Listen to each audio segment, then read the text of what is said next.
Hey everyone, I'm Morgan. And I'm Paul from MTG North, and it's almost time for Kamigawa. All right, we're here to talk about Kamigawa a bit.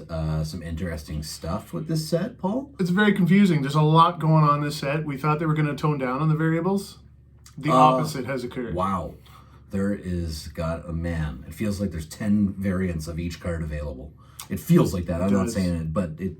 There's a lot going on, so we tried to unpack it. All right, so the first thing we want to talk about is the draft booster boxes and what's going to be available inside the draft booster boxes.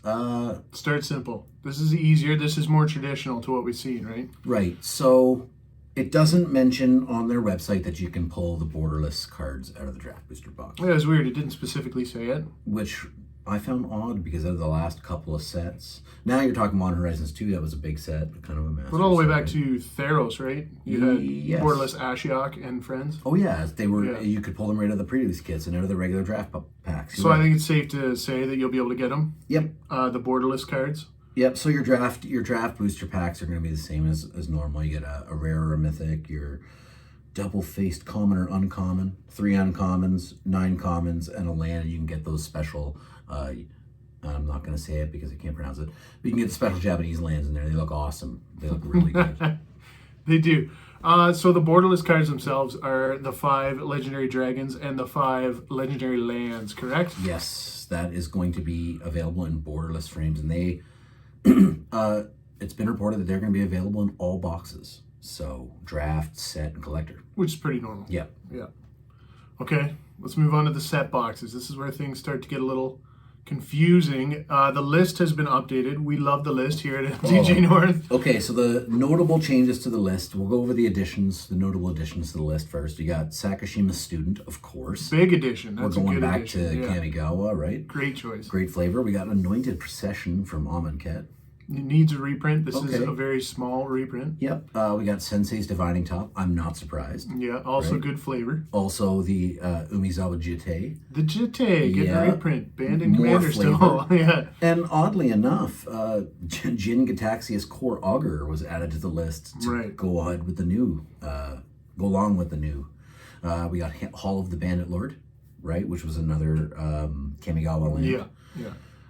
So some good reprints there, but they did take a few off too. Yeah, here's some notable lists that they removed from there. Don't be chasing Cavern of Souls anymore. It's off because it'll probably be in Double Masters too. That's what we think. It's Just most guessing, likely, it's just possible, guessing, yeah. Urborg, Tomb of Yawgmoth, Elenda, the Dusk Rose, Morphon, the Boundless, Scrying Sheets, all gone.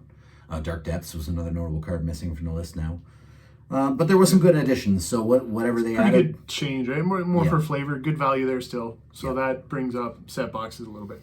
So in the set boxes, they've done it weird, the slots this time. So in the back or in the front, depends on where they're printed, you get 1 rare or mythic. Approximately 27% of set boosters contain 2 rares or mythics.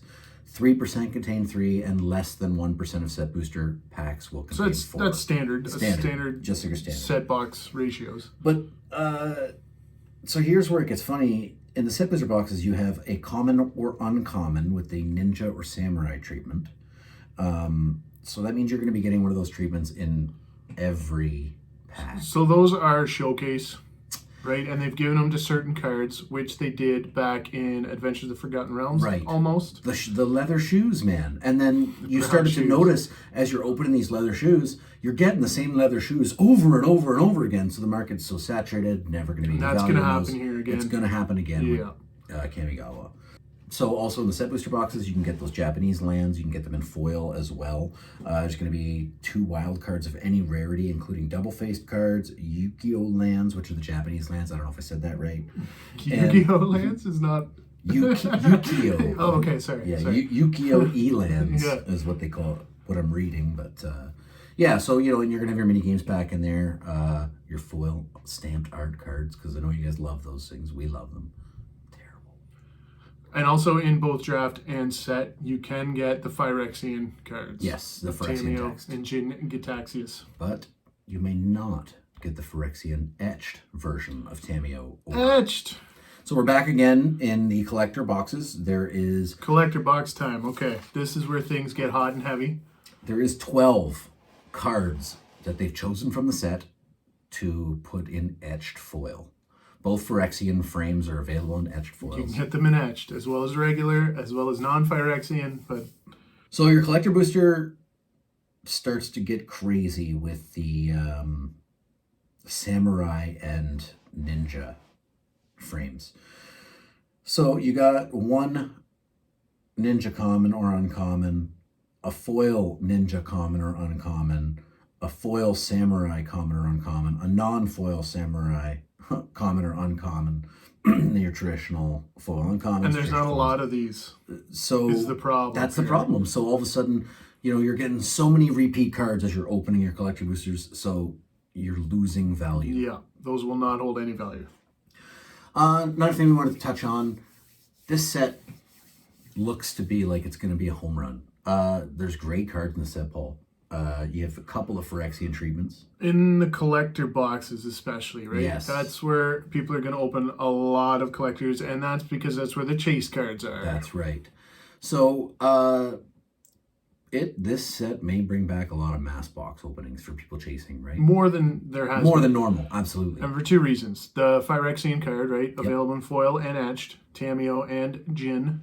But also they are trying the parallels, the different color parallels, which we want to talk about here. Yeah, the neon ink. Okay. So the neon ink stuff, if you assumed it was a flat 1% chance, which they've already said it's less than 1%. Less than 1% chance of getting one of these parallels. You are 1 in 1,300 to get a neon red. To get the red variant. Okay, so the red variant is the rarest. There's 3 that you can get from collector boxes, right? Yep. You got your blue, green, and red. Yep. For every 1 red that you could pull, odds are you'll get 4 green ones and 8 blue ones. So okay. 8. But the odds of getting any one of those in a single collector booster pack is less than 1%. So yeah, it works out that the odds are roughly about 1 in 1,300 collector booster packs will have the red variant. And they say, and if you follow those odds, you're looking at roughly 108 collector boxes. It's 108, 108, 109 boxes. To get a red variant. Of course, that's not how statistics really work. But yes. No, but if you follow... Those are your odds, yeah. Nuts, man. Like, could you imagine opening 110 collector booster boxes, Paul? How much money is that? Like 22 grand, isn't it? American? Oof. Yeah.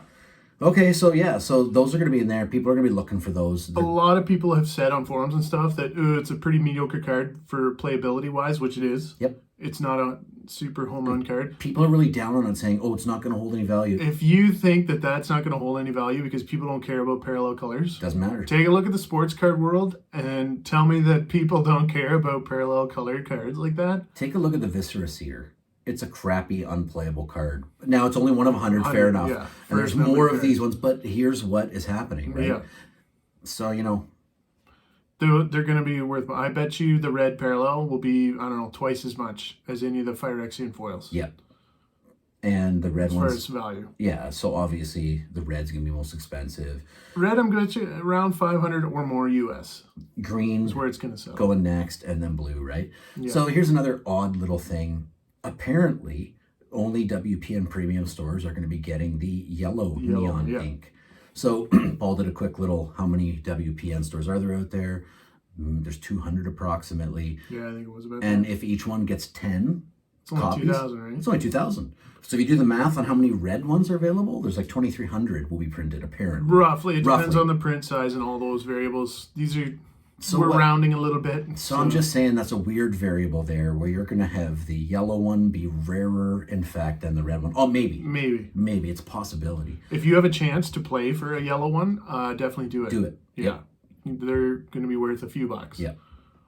So that'd be a good way to get one of the neon parallels. If you're near a WPN premium store, hit it up there for a...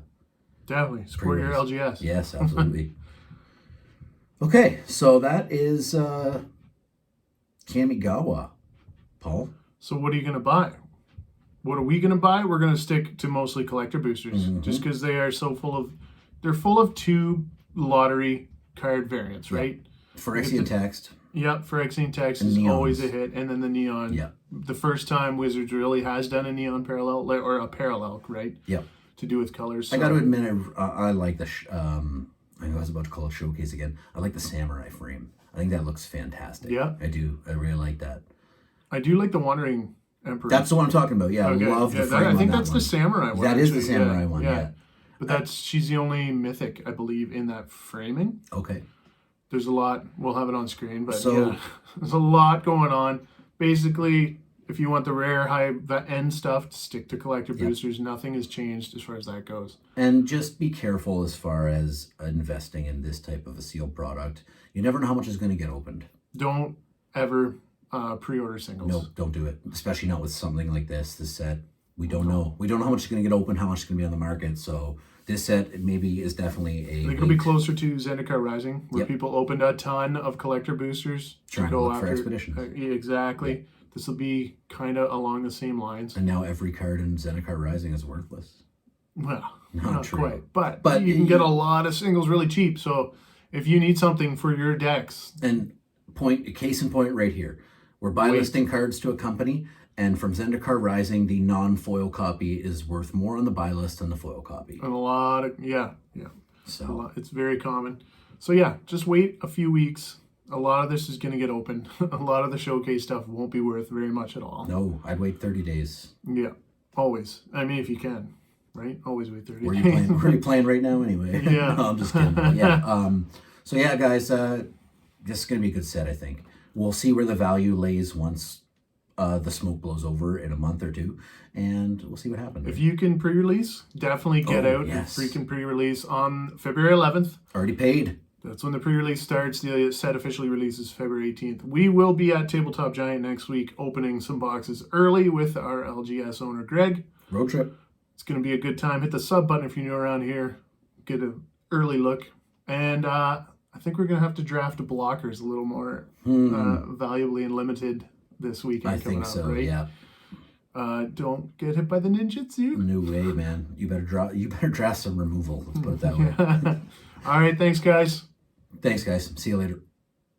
All right, little surprise at the end here if you've watched this long. Just some free codes for Arena. Use them up. If you use them, please leave a comment just saying, hey, guys, I used this first code. Pre-release that 6 packs of Crimson Vow for someone. Or the second code. Get it? Oh, no glare. there it is. Okay, thanks, guys. Thanks.